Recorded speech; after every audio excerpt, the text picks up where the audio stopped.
Good day, everybody. Welcome into Spirit of Life Alchemy. This is a reading for Mercury retrograde season. Mercury retrograding in Taurus from the 21st of April 2023 until the 15th of May 2023. So I thought I'd just come on in here and do a reading to have a check-in with what the energies are going to be for this retrograde. So we're using the Work Your Light cards first of all. What do we need to know for Mercury retrograde in Taurus happening the 21st of April 2023 until the 15th of May 2023. Messages from Spirit, please, for the collective.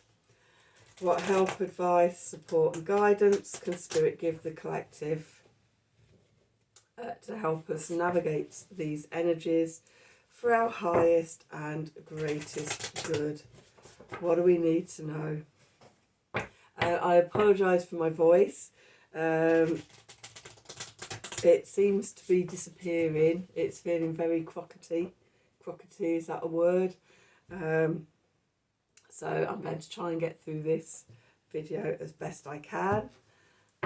These energies are just too big not to come online and do readings, so I will persevere and then go and rest my voice afterwards. So first card, we've got Imrama.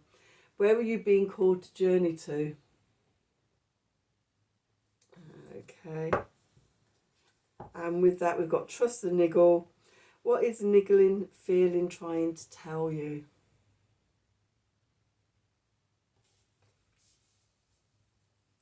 And then we have Pleiades, double mission, channeling and uplifting humanity.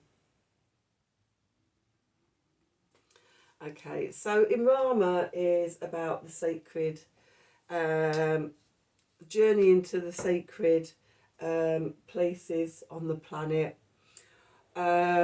And that could be physically travelling. If you're local to somewhere, sacred sites, you may be feeling drawn to go to those, or even to, I know, in other countries and things, drawn to go there physically to gain wisdom or knowledge, or receive some spiritual guidance or something, or to just tap into the energies or whatever.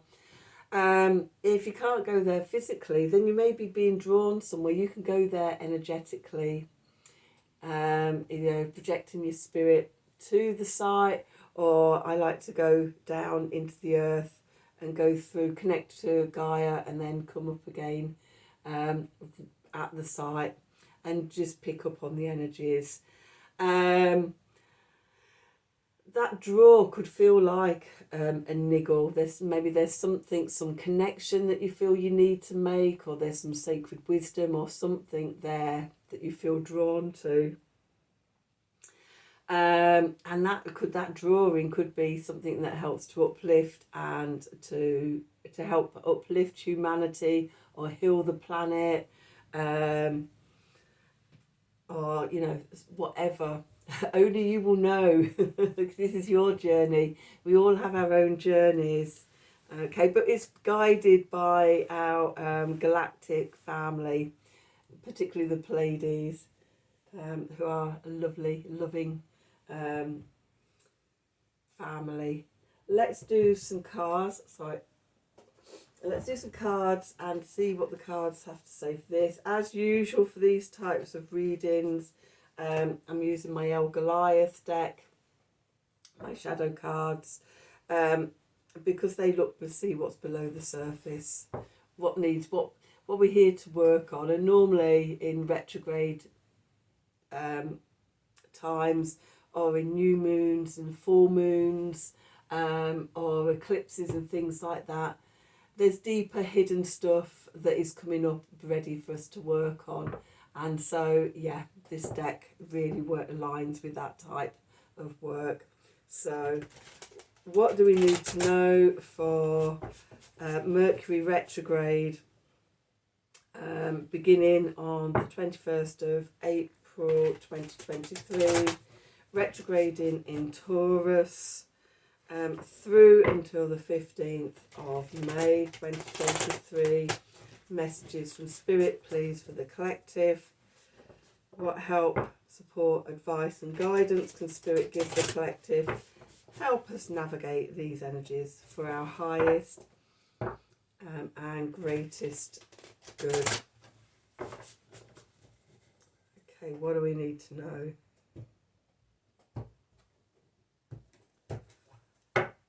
Let's see. Okay, so we've got the Ace of Cups. It's about the love. Yesterday, the new moon solar eclipse readings yesterday morning message was all about the love. Okay, it continues. Going into the past, we've got justice, the doves of equality. Below, we've got the Two of Wands. Oh, excuse me. The lightning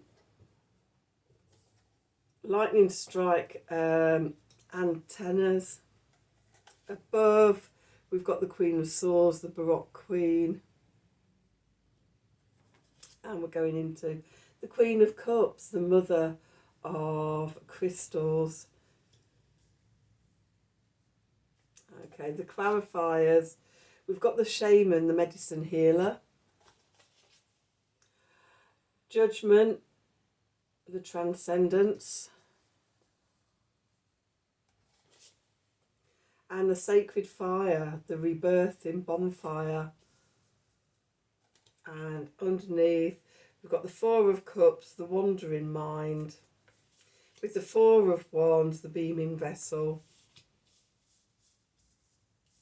And the Four, the Eternal Vagabond.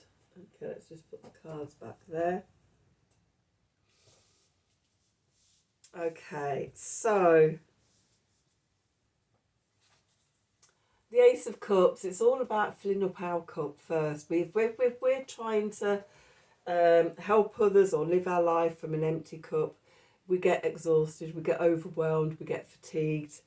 Our priority needs to be to fill ourselves up first with love. Okay, so we've got the resources to, do what we need to do. And the Taurian energies is all about sort of the personal resources. Taurus is the natural ruler of the second house in astrology, which is our personal resources. So, looking at sort of, do you overstretch yourself? Do you give more of yourself away? Do you not take time to nurture yourself? These might be questions that you need to be thinking about and answering, or looking for the answers during this eclipse season. Also with the Work Your Light cards, being called to connect deeper with the earth in general, with Gaia, the divine feminine, the earth mother, being called to sacred spaces, seeing sort of the sacred in the physical, whatever. There's this energy of love coming up. Going into the past, we have the Justice card, the Doves of Equality, and this is about balancing the scales of justice. This is about freedom, social justice, and being in balance. It can be legal matters and things like that, but that sense of truth and balancing the scales and things. Maybe because sort of everything in the world out there has gone so far out of balance. The energies are about bringing things back into balance, connecting to the earth. The Taurus energies is very much about the earth, the physical world, the physical body, the physical senses, coming back and embodying into ourselves, and also that integration with the earth. Okay, we aren't separate from the earth. We are part of the ecosystem of the earth, and the Justice is that coming back into balance with that. The card below us, the Foundation, is the Two of Wands. So this is about sort of looking at the potentials, looking out at the opportunities, the possibilities, in getting inspiration coming in about the way to move forward after we've filled ourselves up, and have something to actually take out into the world and to give. Then we start looking at, okay, what's out there? Where do I want to go? Where do I want to focus my energies? And what's next? And the card above, Spirit helping us with that, we've got the Queen of Swords here. And for me, the queens are the fixed signs of the elements, water of them. So water of air, fixed air is Aquarius.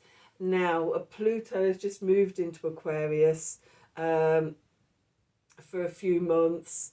And so sort of new ideas, new inspirations coming up and things, new ways of doing things, very much connected with Mercury. So Mercury retrograded in Taurus, new ways of thinking about how we can get back into balance and heal the earth, possibly, things like that, getting clarity, clear visions, a blue sky thinking, of new ways of looking at things, new ways of doing things.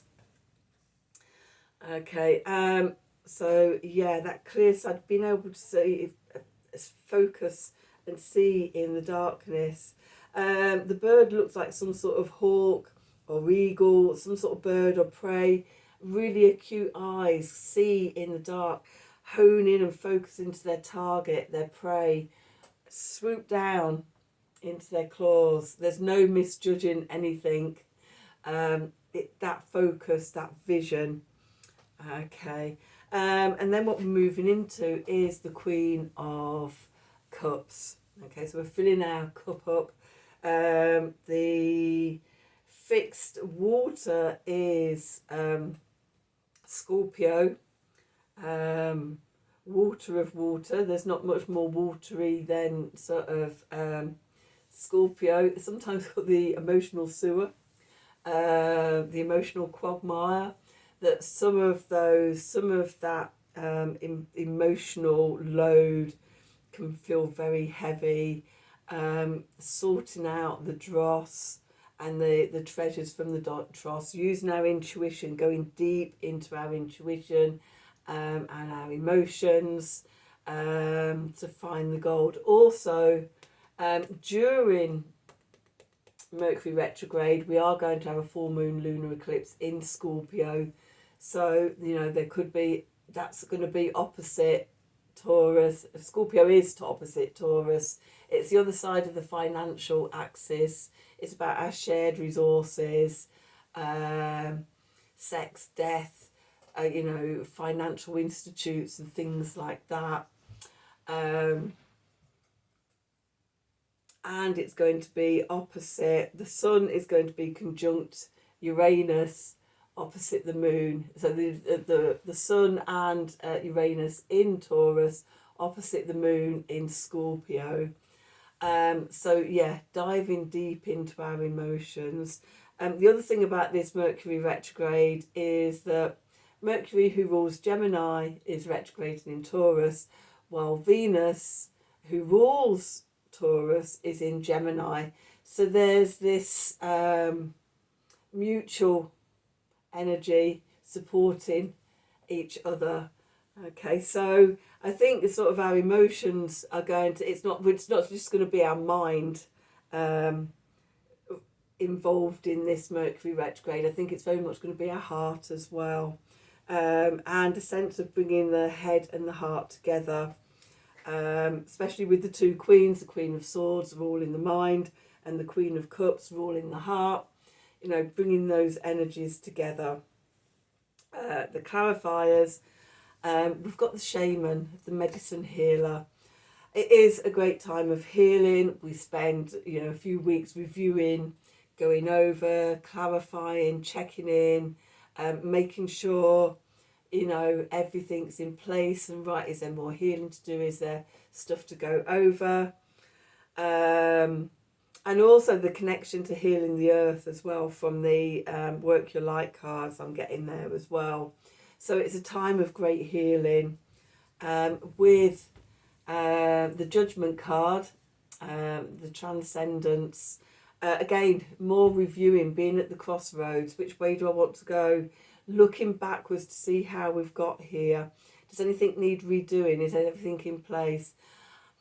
And that leads to the Transcendence as well. The rising up, the breaking through to breathe fresh air, breathe in new life with that card. And at the same time, we're burning away that is outworn, outgrown, that we no longer need. So it's in that healing, we're releasing what we no longer need, and, you know, releasing it, letting it go so that we can move forward with what we do need to take forward and transcend. So yeah, the rebirthing bonfire, you know, what are you letting go of and releasing, burning away? So that's the main reading. The cards underneath here, which is what's going on in the subconscious, or just out of sight. You know, you can sense it, but it's not quite here yet. It's sort of under the ground still.